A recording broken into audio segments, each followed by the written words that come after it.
لا يزال مجمع سوناتراك يوطد علاقاته مع المجتمع الجزائري، وفي هذا الإطار فتح رواق الفن سوناتراك أبوابه لعرض لوحات زيتية للزوج حسيسن وجمية سمي بميلوديات جزائرية.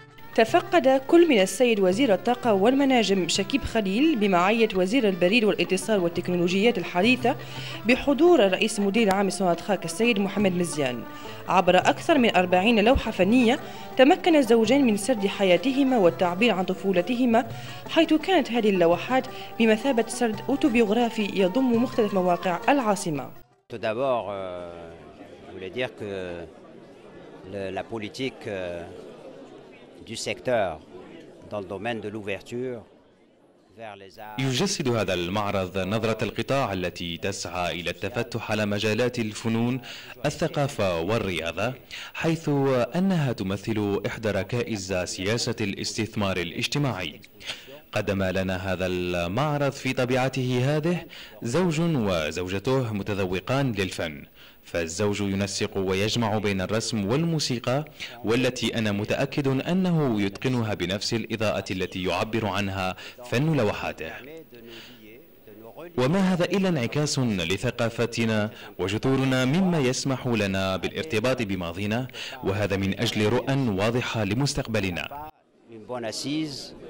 Dans notre histoire.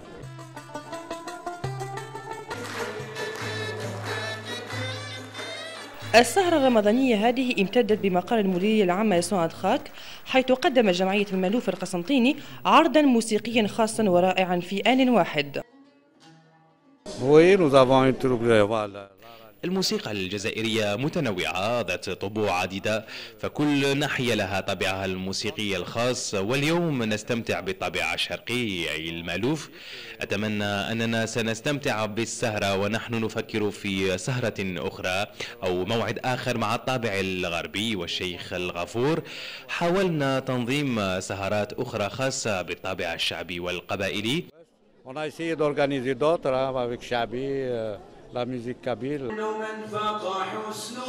أدت الجمعية قصائد الحوز والملوف عبر أغاني الحب والتعاطف، حيث استمتع بها كل الحاضرين. Le groupe Sonatrach continue d'entretenir des relations avec la société algérienne. À cet effet, la galerie d'art Sonatrach a ouvert ses portes pour une exposition de peinture du couple Hsisen et Jamia intitulée Mélodie algérienne. Le ministre de l'Énergie et des Mines, M. Chakib Khalil, en compagnie de M. Boujma Haïchour, ministre des Postes et des Télécommunications et des Nouvelles Technologies, et en présence du président directeur général de Sonatrach, M. Mohamed Meziane, ont assisté au vernissage. À travers plus de 40 tableaux, Hsisen et Jamia racontent leur vécu, leur enfance. Un récit autobiographique qui ressort des différents sites de la capitale. Tout d'abord, je voulais dire que la politique du secteur dans le domaine de l'ouverture vers les arts, la culture, le sport, l'investissement social a toujours été un de ces piliers importants. Et donc c'est la continuation de cette politique avec cette exposition de deux peintres de renommée nationale, dont l'époux combine et la peinture et la musique. Donc d'ailleurs, je suis sûr que dans la musique, il doit avoir autant de lumière et de clarté qu'il a dans ses peintures, qui reflètent notre culture, notre histoire, et qui reflète nos racines. Et donc ça nous permet de nous lier, de nous relier avec notre passé, qui est très très important pour pouvoir aller dans l'avenir. On ne peut pas aller dans l'avenir si on n'a pas une bonne assise dans notre histoire. La soirée ramadanesque s'est prolongée au siège de la direction générale de Sonatrach, puisque l'association Maloufia de Constantine s'est déplacée spécialement pour offrir des moments de musique extraordinaires à l'assistance. La musique algérienne, elle est multiple, diversité, une grande diversité. Chaque région a son type. Et aujourd'hui, c'est l'Est algérien, c'est le Malouf. Hein, j'espère que nous serons satisfaits de la soirée. Nous pensons organiser une autre soirée avec Cheikh Ghafour, donc ça sera de l'Ouest. On a essayé d'organiser d'autres avec Chabi, la musique kabyle. Aroubiq, Saïd, Houzi et Malouf, l'association a joué des airs et a interprété des chansons d'amour et de tendresse au grand bonheur de l'assistance.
لا تنسوا زيارة موقع الدكتور خليل شاكيب.